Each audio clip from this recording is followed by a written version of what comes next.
Dans notre pays, le Costa Rica, le problème de l'abandon et la maltraitance des chiens est en augmentation. Cependant, il existe des institutions qui cherchent à améliorer cette situation, comme El Centro Municipal de Educación y el Cuidado Animal.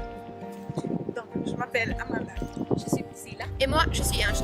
Et nous sommes des étudiantes de l'Université du Costa Rica.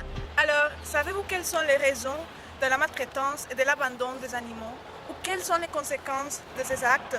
Nous allons le découvrir ainsi que le grand travail que cette institution gouvernementale réalise. Et pour répondre à toutes nos questions, nous allons parler avec Rafael Hernandez, vétérinaire du centre municipal. Le centre a été créé par la mairie de Cartago pour résoudre le problème des chiens de rue. L'objectif principal du programme est envisagé du point de vue de la santé publique.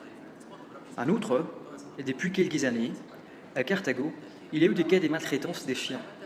Donc, le bien-être des chiens est un autre de nos objectifs. Bon, et pour vous, quelles sont les principales raisons qui mènent aux gens à maltraiter les animaux?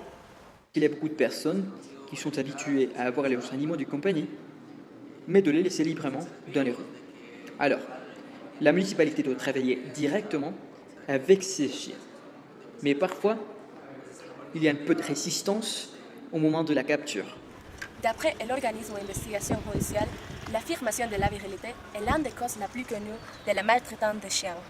Par exemple, la fin de l'année 2017 a été marquée par le cas de deux hommes qui ont attaché au corps d'un petit chien des objets métalliques pour qu'il court terrifié.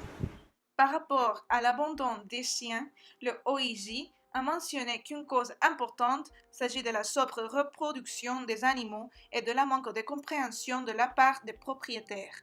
Cependant, ces centres d'aide animale aident à neutraliser l'impact de ce grand souci de négligence avec les chiens. L'institution a deux grandes fonctions. La partie éducative, pour cette raison, on a une salle de cours ici et on rend visite à quelques institutions aussi, spécifiquement des écoles. On leur réalise des ateliers sur la propriété responsable des animaux des compagnies pour que les nouvelles générations comprennent la responsabilité qu'implique avoir un chien. De façon à mesure que les enfants grandissent, alors ils diminuent le cas d'abandon. L'autre axe que nous avons est le travail avec les chiens qui sont déjà dans la rue. Ici, ils sont castrés, ils sont vaccinés, et il est important de dire que ce n'est pas un après, puisqu'il est démontré que cela ne fonctionne pas. Les chiens sont amenés ici.